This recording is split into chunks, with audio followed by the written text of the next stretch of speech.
Hallelujah. അനുഗ്രഹമേറിയ നല്ല നിമിഷത്തിനായി, ഈ നല്ലൊരു ദിവസത്തിനായി നന്ദിയോടെ ദൈവത്തെ സ്തുതിക്കുന്നു. കർത്താവിൻ്റെ ധന്യ തിരുനാമം ഈ പ്രഭാതത്തിൽ വാഴ്ത്തപ്പെടട്ടെ. പ്രഭാത സന്ദേശത്തിലേക്ക് പ്രാർത്ഥനയോടും പ്രതീക്ഷയോടും കർത്താവ് കൊണ്ടുവന്നിരിക്കുന്ന നിങ്ങൾക്കെല്ലാവർക്കും വേഗം വരുന്ന യേശുക്രിസ്തുവിൻ നാമത്തിൽ എൻ്റെ സ്നേഹവന്ദനം അറിയിക്കുന്നു. ദൈവത്തിൻ്റെ ആത്മാവ് ഓരോ ദിവസവും നമുക്ക് ആവശ്യമായ സന്ദേശങ്ങൾ, നമുക്ക് ആവശ്യമായ അരുളപ്പാടുകൾ നമുക്ക് നൽകിക്കൊണ്ട് നമ്മുടെ ക്രിസ്തീയ ജീവിതത്തിൻ്റെ അടിസ്ഥാനത്തെ ഉറപ്പിക്കുകയും അതിനെ ദൃഢപ്പെടുത്തുകയും എങ്ങനെ ഓരോ ദിവസവും ചുവടുകൾ വെക്കണമെന്ന് വചനത്തിലൂടെയും തൻ്റെ അരുളപ്പാടുകളിലൂടെയും പ്രവചന ശബ്ദങ്ങളിലൂടെയും ദൈവം നമ്മോട് അറിയിക്കുകയും ചെയ്യുന്ന കർത്താവിൻ്റെ വിശ്വസ്തതയ്ക്കും സ്നേഹത്തിനുമായി നമുക്കെല്ലാവർക്കും നന്ദി പറയാം.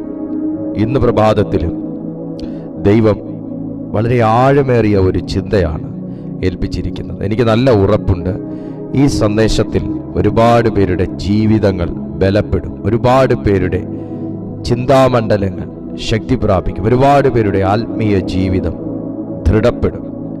അത്തരത്തിലുള്ള ഒരു ആത്മീയ സന്ദേശമാണ് ദൈവാത്മാവ് ഏൽപ്പിച്ചിരിക്കുന്നത്. യിരെമ്യാവിൻ്റെ പ്രത്യേകത എന്താണെന്നറിയാമോ? യിരെമ്യാവിൻ്റെ പ്രത്യേകത, യിരെമ്യാവ് കണ്ണുനീർ ഒഴിഞ്ഞിട്ട് നേരമില്ലാത്തതും ഏകാന്തത മാറിയിട്ട് ഓർമ്മയില്ലാത്തതുമായ ഒരു മനുഷ്യനാണ്. തൻ്റെ ജീവിതത്തിൽ ഏകാന്തതയാണ് ഏറ്റവും കൂടുതൽ. അതുപോലെ തന്നെ കണ്ണുനീരോടുകൂടിയ പ്രാർത്ഥനയാണ് ഏറ്റവും കൂടുതൽ. വെറുതെ കരഞ്ഞുകൊണ്ടിരിക്കുന്നു എന്നല്ല, താൻ പ്രാർത്ഥിക്കുമ്പോഴെല്ലാം കരയാറുണ്ടായിരുന്നു. നിങ്ങൾ പ്രാർത്ഥിക്കുമ്പോൾ കരയുന്നൊരു വ്യക്തിയാണോ? പ്രാർത്ഥിക്കുമ്പോൾ കരഞ്ഞ യിരെമ്യാവിൻ്റെ അടുത്ത അനുഭവം എന്നാണെന്നറിയാമോ? താൻ ഏകാന്തത വിട്ടുമാറാത്തൊരവസ്ഥയായിരുന്നു. താൻ ഏകാന്തതയിലിരിക്കുന്നത് കൊണ്ട് തന്നെ തന്നോടുകൂടെ സംസാരിക്കാനും തന്നോട് കാര്യം പറയാനും ഒന്നും ആരും ഇല്ലാത്തത് കൊണ്ട് തന്നെ ഏറ്റവും കൂടുതൽ സമയങ്ങൾ പ്രാർത്ഥിക്കാൻ വേണ്ടി താൻ ചെലവിട്ടിരുന്നു. നമ്മുടെ ജീവിതത്തിൽ ഏകാന്തത കർത്താവ് കൊണ്ടുവരുന്ന കാലഘട്ടം നമ്മുടെ പ്രാർത്ഥനയിൽ ഉണർവ് വ്യാപരിക്കേണ്ട കാലഘട്ടമാണ്. നിങ്ങൾ ഒരിക്കലും കരുതരുത് ഒരാത്മീയൻ്റെ ജീവിതത്തിൽ സംഭവിക്കുന്ന ചില കാര്യങ്ങൾ അത് ആക്സിഡൻ്റലി വരുന്നൊരു കാര്യമാണെന്ന്. അത് ദൈവം ഓരോ പർപ്പസിന് വേണ്ടി നമുക്ക് തരുന്ന അവസരങ്ങളാണ്.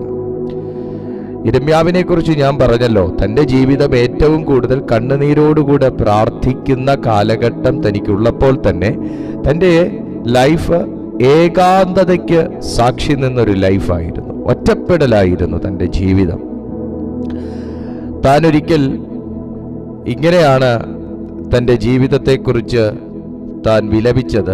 കരയുന്ന കാലഘട്ടത്തിലും അദ്ദേഹത്തിന് ചില സമയങ്ങൾ പോലും തൻ്റെ സങ്കടം നിയന്ത്രിക്കാൻ കഴിയാതെ അദ്ദേഹം ഇങ്ങനെ താൻ പറഞ്ഞിരുന്നു.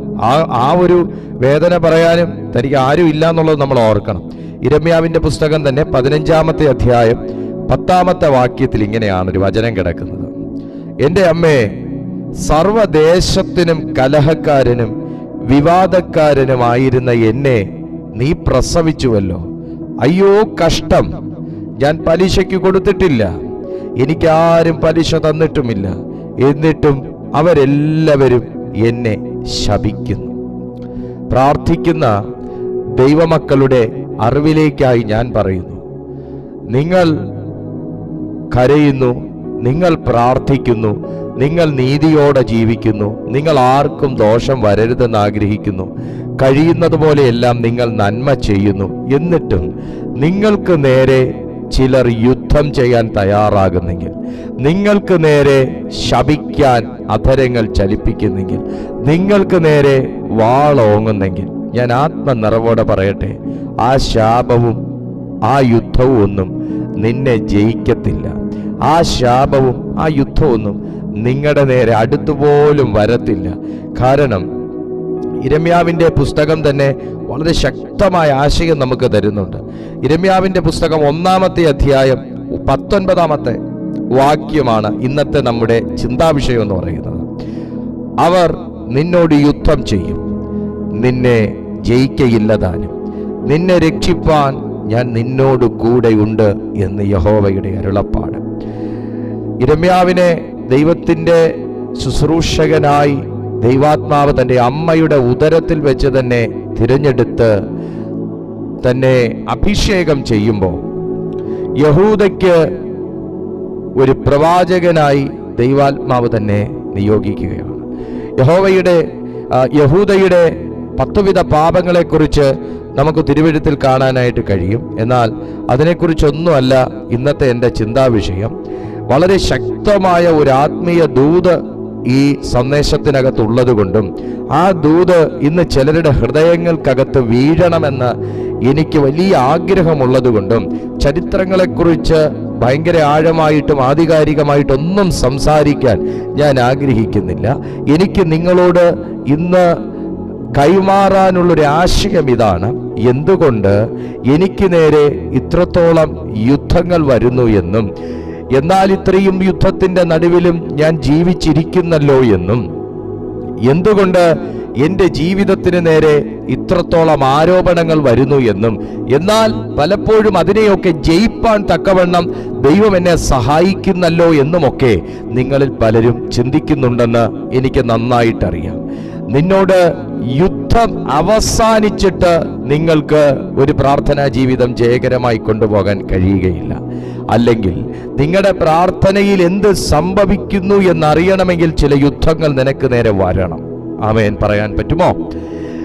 നിങ്ങളുടെ പ്രാർത്ഥന ജയകരമായാണ് മുമ്പോട്ട് പോകുന്നതെന്നും, നിങ്ങൾ ദൈവത്തിൻ്റെ കൃപയിലാണ് നിൽക്കുന്നതെന്നും, നിങ്ങൾ ആത്മീയ ശക്തി ധരിച്ചുകൊണ്ടാണ് നിങ്ങൾ ഓരോ ദിവസം പ്രാർത്ഥിക്കുന്നതും എന്നുമൊക്കെ നിങ്ങൾക്ക് മനസ്സിലാകുന്നത് ഇതുപോലുള്ള ചില യുദ്ധങ്ങൾ നിങ്ങൾക്ക് നേരെ വരുമ്പോഴാണ്. ചില ശാപങ്ങൾ നിങ്ങൾക്ക് നേരെ എഴുന്നേൽക്കുമ്പോഴാണ്. അതെ, ശാപം എഴുന്നേറ്റ് നിൽക്കുമ്പോഴും യിരെമ്യാവിനെ അത് ജയിക്കുന്നില്ലെന്ന് ദൈവാത്മാവ് പറയുന്നു. യുദ്ധം ശക്തമായി പൊട്ടി യഹൂദയുടെ ഇടയിൽ നിന്ന് തനിക്ക് നേരെ പുറപ്പെടുമ്പോഴും അതൊന്നും തന്നെ ജയിക്കത്തില്ലെന്ന് യഹോവയുടെ ആത്മാവ് പറയുന്നു. യിരെമ്യാവിന് നേരെ യുദ്ധ സന്നാഹം പുറപ്പെടുമ്പോഴും അതൊന്നും യിരെമ്യാവിനെ ജയിക്കത്തില്ലെന്ന് യഹോവയുടെ അരുളപ്പാട് പറയുന്നു.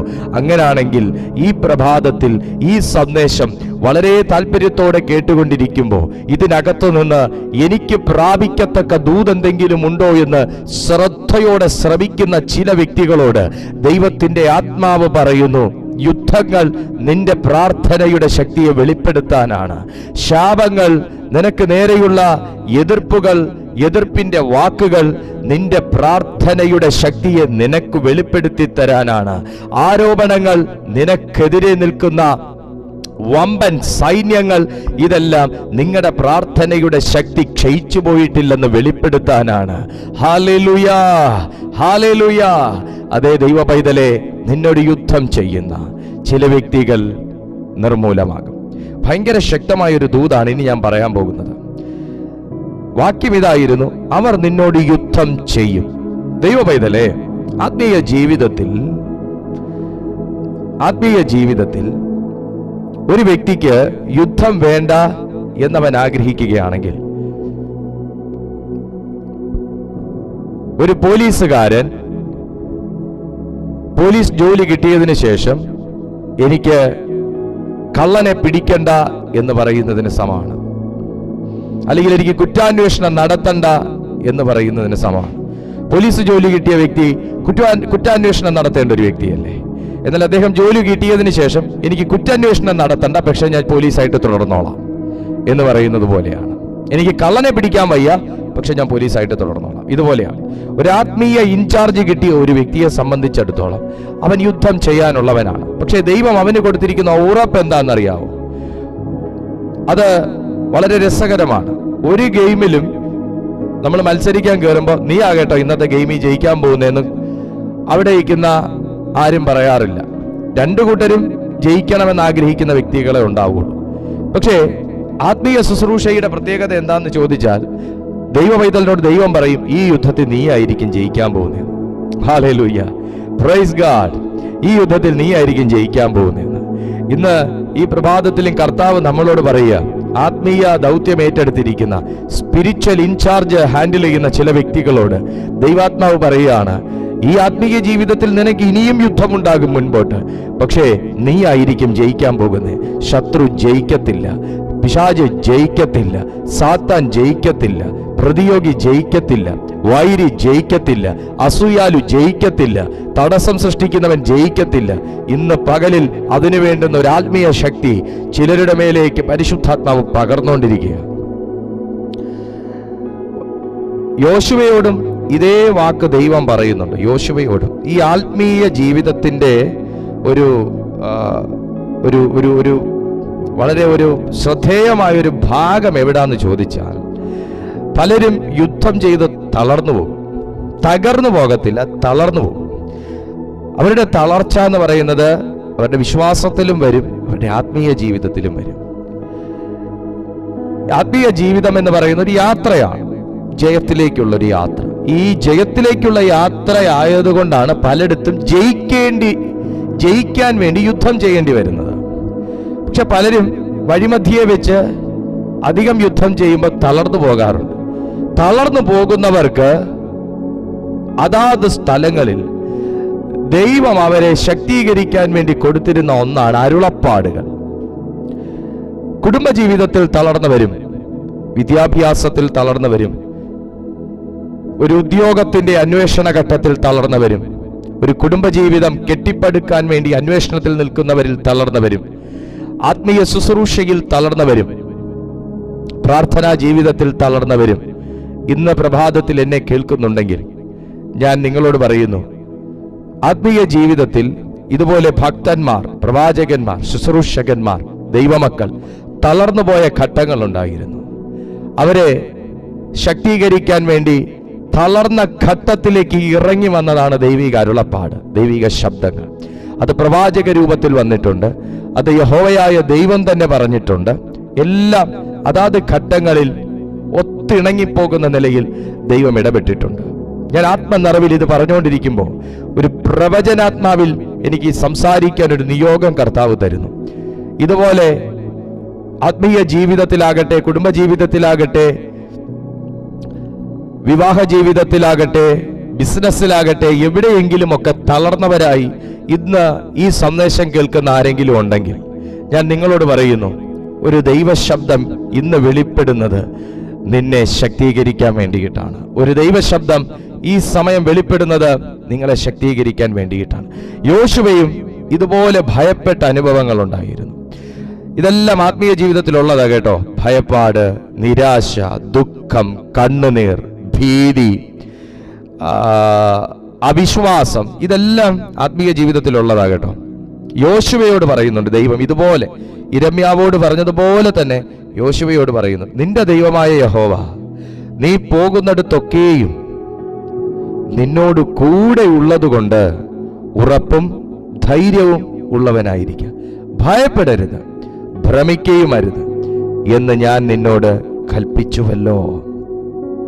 യിരെമ്യാവിന്റെ 1:19 യോശുവയുടെ പുസ്തകം 1:9 ദൈവം ഇതുപോലെ തന്നെ പറയുന്നു. യിരെമ്യാവിനോട് ഇതാ പറഞ്ഞു, ഞാൻ നിന്നോട് കൂടെ ഉള്ളതുകൊണ്ട് അവർ നിന്നെ ജയിക്കത്തില്ല. യിരെമ്യാവിന്റെ പുസ്തകം തന്നെ 1:8 പറയുന്നു, നിങ്ങൾ നോക്കിയേ, നീ അവരെ ഭയപ്പെടരുത്, നിന്നെ വിടുവിക്കേണ്ടതിന് ഞാൻ നിന്നോട് കൂടെ ഉണ്ടെന്ന് യഹോവയുടെ അരുളപ്പാട്. ഞാൻ നിങ്ങളോട് ചോദിക്കട്ടെ ദൈവമൈതലേ, ദൈവം നമ്മളെ പലപ്പോഴും ശത്രുവിന്റെ ഒത്ത നടുവിൽ കൊണ്ട് നിർത്താറുണ്ട്. നിങ്ങളെല്ലാവരും ചിന്തിച്ചിട്ടില്ല, എന്തിനാ ഞാൻ ഈ കയ്പുനീര് കുടിക്കാൻ വേണ്ടി ഇങ്ങനെ ജീവിച്ചിരിക്കുന്നത്? എന്തിനാ എന്നെ ഇതിൻ്റെ ഇടയിൽ കർത്താവ് ഇട്ടിരിക്കുന്നേ? എന്തിനാ ഈ കൂട്ടങ്ങൾ കാണാൻ വേണ്ടി എന്നെ ഇവിടെ കർത്താവ് ആക്കിയിരിക്കുന്നേ? എന്നെ എന്താ കർത്താവ് ഇവിടുന്ന് മാറ്റാത്തേ? എനിക്കെന്താ ഒരു ജീവിതത്തിൽ ഒരു മുന്നേറ്റം വരാത്തേ? എനിക്കെന്താ ഈ വിഷയത്തിലൊരു മറുപടി കിട്ടാ? നിങ്ങൾ പലരും ചിന്തിച്ചിട്ടുണ്ടാകും. പക്ഷേ എൻ്റെ ചോദ്യം ഇതാണ്, യിരെമ്യാവിനെ കൊല്ലാൻ നിൽക്കുന്നവരുടെ ഇടയിൽ നിന്ന് കർത്താവ് മാറ്റുന്നുണ്ടോ? യോശുവ ഭയപ്പെടുന്നവരുടെ ഇടയിൽ നിന്ന് കർത്താവ് മാറ്റുന്നുണ്ടോ? യിരെമ്യാവിനെ ഏകാന്ത ജീവിതത്തിൽ നിന്ന് കർത്താവ് മാറ്റുന്നുണ്ടോ? യിരെമ്യാവിന്റെ കരയുന്ന കണ്ണിന് ദൈവം, കണ്ണുനീരിന് ഒരു വിടുതൽ അല്ലെങ്കിൽ ഒരു വ്യത്യാസം ദൈവം കൊടുക്കുന്നുണ്ടോ? ഇല്ല. ഇതെല്ലാം അവരുടെ ആത്മീയ ജീവിതം മേൽക്കുമേൽ മൂർച്ച കൂടുന്നതിനും ആത്മീയ ശക്തി വർദ്ധിക്കുന്നതിനും അവരുടെ ജീവിതത്തിലെ നിയോഗങ്ങൾ തുറന്നു വരുന്നതിനും കർത്താവ് വളമാക്കി മാറ്റി എന്നുള്ളതാണ്. ദൈവവൈതലേ, ശത്രുവിന്റെ ഇടയിൽ നിന്ന് നിന്നെ മാറ്റിക്കൊണ്ടല്ല ദൈവം നിനക്ക് ജയം തരുന്നത്. ശത്രുവിന്റെ മുൻപിൽ നിന്നെ ജയിപ്പിച്ച് അവരെ തോൽപ്പിച്ചാണ് നിനക്ക് ദൈവം ജയം തരുന്നത്. ശത്രു നിന്റെ മുമ്പിൽ നിൽക്കുമ്പോൾ, നീ ഭയപ്പെടുന്നവർ നിങ്ങളുടെ മുമ്പിൽ നിൽക്കുമ്പോൾ, നിങ്ങൾ ഭയപ്പെടുന്നവർ നിങ്ങളെ നോക്കിക്കൊണ്ടിരിക്കുമ്പോൾ, നിങ്ങൾ ഇവരെനിക്കൊരു വിടുതലിന് തടസ്സമാണ് എന്ന് പറയുന്നവർ നിങ്ങളുടെ മുമ്പിൽ നിൽക്കുമ്പോൾ തന്നെ ദൈവം താങ്കൾക്കൊരു വിടുതൽ അതിൻ്റെ നടുവിൽ വെച്ച് തരും. അതാ പറഞ്ഞത്, നീ ഭയപ്പെടരുത് യോശുവയെ, നീ ഭ്രമിക്കരുത് യോശുവേ. യിരെമ്യാവിനോടും, ഞാൻ നിന്നോടുകൂടെ ഉണ്ട് യിരെമ്യാവേ, നീ അവരെ ഭയപ്പെടരുത്. പക്ഷെ ഒരു കാര്യം, അവർ നിന്നോട് യുദ്ധം ചെയ്യും. ദൈവപൈതലേ, ഇനിയും നിങ്ങൾക്ക് പോരാട്ടമുണ്ടാകും, പരാജയപ്പെട്ടു പോകുമല്ലോ എന്ന് വരെ നിങ്ങൾ ചിന്തിക്കും. ഈ ഒരു അവസ്ഥ എനിക്ക് തരണം ചെയ്യാൻ കഴിയുമോ എന്ന് നിങ്ങൾ കരുതും. ദൈവം പറയുക, ഞാൻ നിന്നോട് കൂടെയുണ്ട്. കർത്താവ് നമ്മുടെ കൂടെ ഉണ്ടെന്നുള്ളതിന്റെ ഏറ്റവും വലിയ തെളിവായി യുദ്ധം മാറിയിട്ടൊരു ദിവസം ഉണ്ടാകുകയില്ല. ഹല്ലേലൂയ. പക്ഷെ അതിനകത്തെല്ലാം പൂർണ്ണ ജയത്തോടെ കാക്കുന്നൊരു കർത്താവുണ്ട്. ഒരു ദൂതും കൂടെ ഞാൻ പറയാം. ഓരോ യുദ്ധങ്ങൾ നിങ്ങളെ കർത്താവ് ജയിക്കുമ്പോഴും ഓരോ കൃപകൾ കർത്താവ് നിങ്ങളുടെ മേൽ പകർന്നുകൊണ്ടിരിക്കുക. പ്രാർത്ഥനയുടെ കൃപകളാണെങ്കിലും, അഭിഷേകത്തിന്റെ കൃപകളാണെങ്കിലും, ശുശ്രൂഷയുടെ കൃപകളാണെങ്കിലും എല്ലാം ഓരോ യുദ്ധം കഴിയുമ്പോഴും നിങ്ങളുടെ മേൽ ദൈവം പകർന്നുകൊണ്ടിരിക്കുക. നിങ്ങൾക്ക് എത്ര പേർക്ക് ഞാൻ പറയുന്നത് മനസ്സിലാകുന്നുണ്ട്?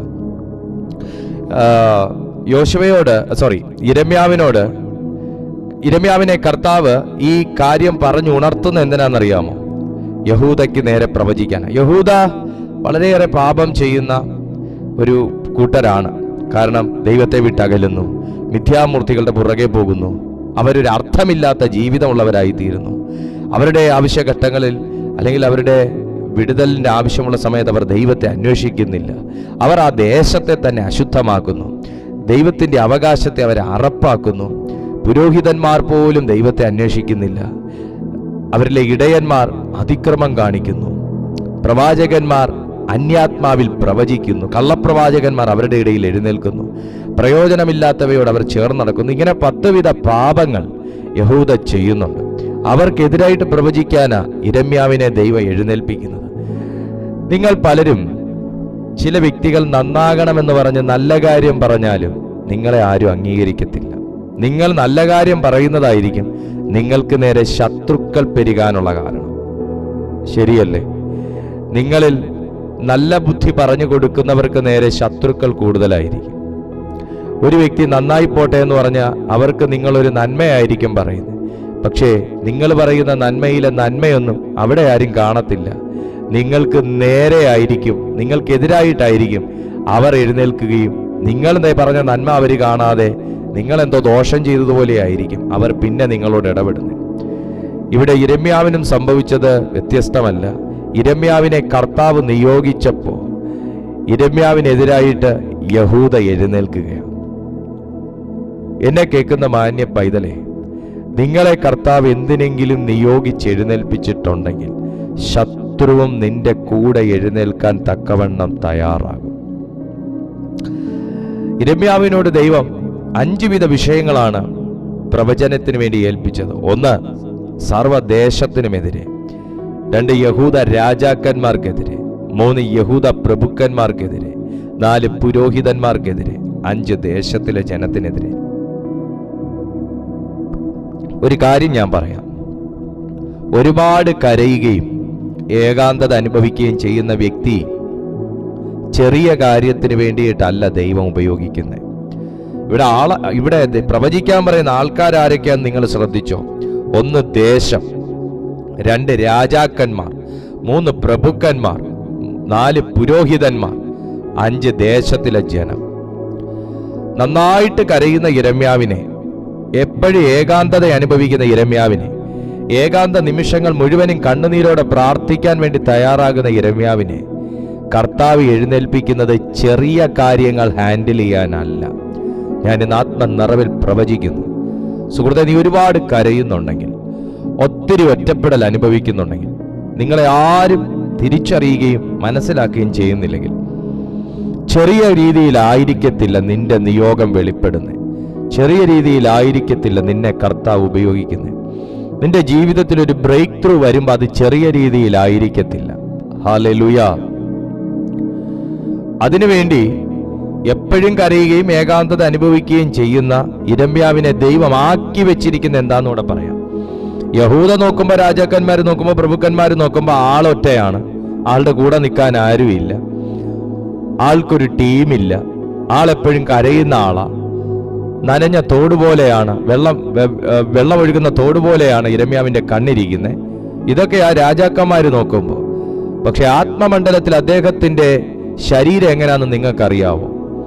ഇവിടെ കാഴ്ചക്കാർക്ക് ആള് ശോഷിച്ചവനും താടി നരച്ചവനും അങ്ങനെയൊക്കെ ആയിരിക്കാം, പൊക്കം കുറഞ്ഞവനായിരിക്കാം, പ്രത്യേകിച്ച് ആൾബലമൊന്നും ഇല്ലാത്തവനായിരിക്കാം. പക്ഷെ ആത്മമണ്ഡലത്തിൽ അദ്ദേഹത്തെ ദൈവം ആക്കി വെച്ചിരിക്കുന്നത് എങ്ങനെയാണെന്നറിയാവോ? നിങ്ങൾ കേട്ടോ. 18-ാമത്തെ വാക്യം പറയുന്നത് എന്നാന്നറിയാവോ? ഞാൻ നിന്നെ സർവദേശത്തിനും യഹൂദ രാജാക്കന്മാർക്കും പ്രഭുക്കന്മാർക്കും പുരോഹിതന്മാർക്കും ദേശത്തിലെ ജനത്തിന് നേരെ ഉറപ്പുള്ള ഒരു പട്ടണവും ഇരുമ്പ് തൂണും താമ്ര മതിലുകളും ആക്കിയിരിക്കുന്നു. ദൈവപൈതലേ, നിങ്ങൾക്കിത് കേട്ടിട്ട് ആശ്ചര്യം തോന്നുന്നില്ലേ? ഞാനിത് വായിച്ചിട്ട് അമ്പരന്ന് പോയി. കാര്യം എന്നാന്ന് ചോദിച്ചാൽ, ഞാൻ പറഞ്ഞല്ലോ, കരയുന്ന ഒരു വ്യക്തിയെ കുറിച്ച് ദൈവം പറയുക ഇരുമ്പ് തൂണാണ്. ഏകാന്തതയിൽ നിൽക്കുന്ന ഒരു വ്യക്തിയെ പറയുക ഉറപ്പുള്ള പട്ടണമെന്ന്. ഇവിടെ കൂടെ നിൽക്കാൻ ഒരു വ്യക്തി പോലും ഇല്ല. ഈ ശുശ്രൂഷ ഏറ്റെടുക്കാൻ ആൾക്ക് താല്പര്യം ഉണ്ടായിരുന്നതല്ല. പക്ഷെ ദൈവം പറയുക, യിരെമ്യാവേ, നീ എന്നെ ഈ പറയുന്നേ, നീ എപ്പോഴും എന്നെ ഈ ബാലൻ എന്ന് പറയുന്നേ. ഞാൻ നിന്നെ ബാലന്റെ രീതിയിലല്ല കാണുന്നത്, നിന്നിൽ ഞാനൊരു ശക്തനായ പ്രവാചകനെ കാണുന്നു. ഓ ജീസസ്, ഇത് ദൈവം പറഞ്ഞ വാക്കാ. ഇവിടെ എന്നെ കേൾക്കുന്ന ചിലരെ നോക്കി ദൈവാത്മാവ് ഈ വാക്ക് പറയുക, നിന്നെ ഒന്നിനും കൊള്ളത്തില്ലെന്നും നീ ഒരു പൂർണ്ണ പരാജയാന്നൊക്കെ ചിലർ നിങ്ങളെക്കുറിച്ച് പറയുന്നുണ്ടെങ്കിൽ, കർത്താവിന്റെ ആത്മാവ് പറയുക, നിന്നിൽ ഞാനൊരു പ്രവാചകനെ കാണുന്നു, നിന്നിൽ ഞാനൊരു പ്രവാചകിയെ കാണുന്നു, നിന്നിൽ ഞാനൊരു ശക്തനായ ശുശ്രൂഷകനെ കാണുന്നു. നിങ്ങളെ നോക്കി പറയുക, അവന്റെ കൂടെ നിൽക്കാൻ ആരുമില്ലെന്ന്. പക്ഷെ കർത്താവ് പറയുക, നിന്നെ ഉറപ്പുള്ളൊരു പട്ടണമാക്കി ദൈവം മാറ്റുമെന്ന്. അവളെ തൊട്ടാ ചോദിക്കാൻ ആരുമില്ല. പക്ഷെ നിന്നെക്കുറിച്ച് കർത്താവ് പറയുക, ദൈവം നിന്നെ ഇരുമ്പ് തൂണാക്കി നിർത്തുവാണ്. പ്രാർത്ഥിക്കുകയും കരയുകയും ചെയ്യുന്ന വ്യക്തിക്ക് ആരുമില്ല എന്ന് പറഞ്ഞാൽ സൂക്ഷിച്ചോണം. ദൈവം അവരെയൊക്കെ വ്യത്യസ്തരാക്കിയ ഈ ഭൂമിയിൽ നിർത്തിയേക്കുന്നേ. നമ്മളൊക്കെ ഇരുമ്പ് തൂണും താമരമതിലുകളും ആയില്ല എന്നുണ്ടായിരുന്നേ, എന്നെ ഇടിഞ്ഞു തകർന്നു പോകേണ്ടതാ. കാണുമ്പോൾ നമ്മളൊക്കെ മുറിവേക്കുന്ന ശരീരവും പുറത്തൂടെ ചോര ഒഴുകുന്ന അവസ്ഥയൊക്കെ തന്നെ. പക്ഷെ ആത്മമണ്ഡലത്തിൽ നമ്മുടെ ശരീരങ്ങൾ വ്യത്യസ്തമാണ്. We are the iron pillars. നമ്മൾ ഇരുമ്പ് തൂണ, അയൺ പില്ലേഴ്സ്. നമ്മളെ കർത്താവ് അങ്ങനെയാക്കി വെച്ചേക്കുന്നത്. ഹല്ലേലൂയ. കരഞ്ഞ് ഉരുകി പോയി എന്നൊക്കെ പലരും പറയും. പക്ഷെ കരഞ്ഞ് താമ്ര മതിലുകൾ പോലെ ദൈവം എന്നെയും നിങ്ങളെയും ഒക്കെ ആക്കി വെച്ചിരിക്കുക. കരഞ്ഞ് പ്രാർത്ഥിച്ച് എന്ത് നേടി എന്ന് ചിലരൊക്കെ ചോദിക്കുമ്പോ, ദൈവാത്മാവ് തിരുവെഴുത്തിലൂടെ ഇന്ന് ഈ പ്രഭാതത്തിൽ ചിലരോട് അരുളി ചെയ്യുകയാണ്. കരഞ്ഞ് പ്രാർത്ഥിച്ച് മറ്റുള്ളവരുടെ കണ്ണിൽ കാണാൻ ഒന്നും ഇല്ലേലും ആത്മമണ്ഡലത്തിൽ നിന്നെ ഉറപ്പുള്ളൊരു പട്ടണവും ഇരുമ്പ് തൂണും താമ്ര മതിലുകളുമാക്കി വെച്ചിരിക്കുന്നു. അതുകൊണ്ടാ ശത്രു നിന്നെ തകർത്തിടാനും ഇടിച്ചു കളവാനും നിന്നെ പൊളിച്ചു കളവാനും പലവട്ടം പദ്ധതി ഇട്ടിട്ടും ശത്രു പിന്മാറിയതിന്റെ കാരണം നിന്നെ തൊട്ടിട്ട് അനങ്ങുന്നില്ല എന്ന്, നിന്നെ ഇടിക്കാൻ നോക്കിയിട്ട് ഏൽക്കുന്നില്ലെന്ന്, നിന്നെ വെട്ടാൻ നോക്കിയിട്ട് ഫലിക്കുന്നില്ലെന്ന്, നിന്നെ ശപിക്കാൻ നോക്കിയിട്ട് ഏൽക്കുന്നില്ലെന്ന് നിന്നെ ദൈവം ആത്മമണ്ഡലത്തിൽ ഉറപ്പുള്ള പട്ടണവും താമ്ര മതിലും ഇരുമ്പ് തൂണും ഈ പ്രഭാതത്തിൽ ആർക്കൊക്കെ ഈ ദൂത് മനസ്സിലാകുന്നുണ്ട്? ഈ പ്രഭാതത്തിൽ ആർക്കൊക്കെ ഈ ദൂത് മനസ്സിലാകുന്നുണ്ട്? കരയുന്നവരെ നോക്കി ദൈവാത്മാവ് പറയുന്നു, നിരാശപ്പെടുന്നവരെ നോക്കി ദൈവാത്മാവ് പറയുന്നു, ഞാൻ ഒന്നും നേടിയില്ല എന്ന് പറയുന്നവരെ നോക്കി ദൈവാത്മാവ് പറയുന്നു, ഞാൻ ജയിക്കത്തില്ലെന്ന് പറയുന്നവരെ നോക്കി ദൈവാത്മാവ് പറയുന്നു, ഞാൻ തളർന്നു പോകേയുള്ളൂ എന്ന് പറയുന്നവരെ നോക്കി ദൈവാത്മാവ് പറയുന്നു, ഇനി എനിക്കൊരു കയറ്റമില്ലെന്ന് പറയുന്നവരെ നോക്കി ദൈവാത്മാവ് പറയുന്നു, കരയാൻ നീ തയ്യാറാണേ. നീ കരഞ്ഞുകൊണ്ടിരിക്കുന്ന ഒരു വ്യക്തിയാണെങ്കിൽ, നിനക്ക് നേരെ ശത്രുക്കൾ എഴുന്നേറ്റ് നിൽക്കുന്നുണ്ടെങ്കിൽ, നീയൊന്നും പണിയാൻ പോകുന്നില്ലെന്ന് ചിലർ പറയുന്നുണ്ടെങ്കിൽ, നിനക്ക് നേരെ യുദ്ധസന്നാഹം പൊട്ടി പുറപ്പെട്ടിട്ടുണ്ടെങ്കിൽ, സ്വർഗം പറയുക, അവരുടെ മുമ്പിൽ നിന്നൊന്നും നിങ്ങളെ മാറ്റത്തില്ല, അവരെ നിങ്ങൾക്ക് നേരെ തടയത്തുമില്ല. യുദ്ധം അവർ ചെയ്യും, പക്ഷേ നീ യുദ്ധം ചെയ്യാതെ നീ ജയിക്കും.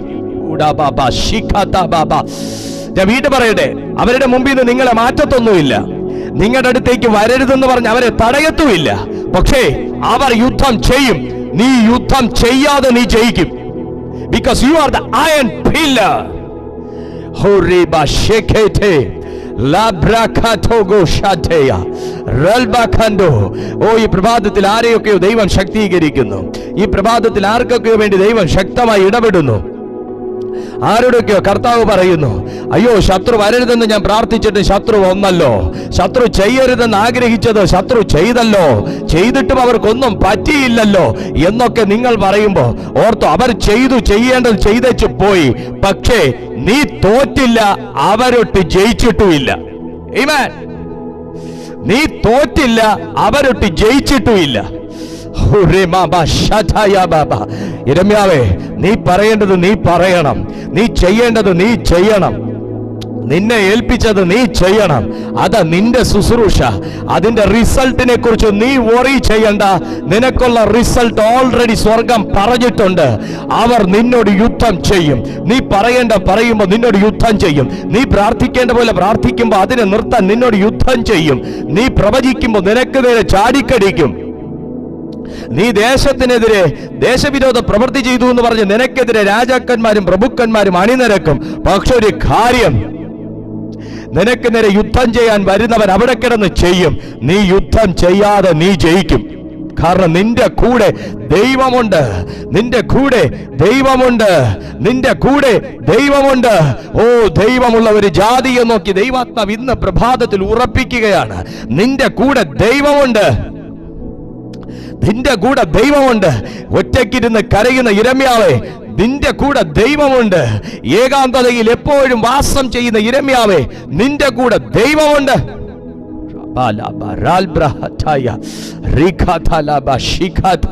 ഓ, എനിക്ക് ആരുമില്ലെന്ന് പറയുന്ന ചിലരുണ്ടെന്ന് കർത്താവ് പറയുന്നു.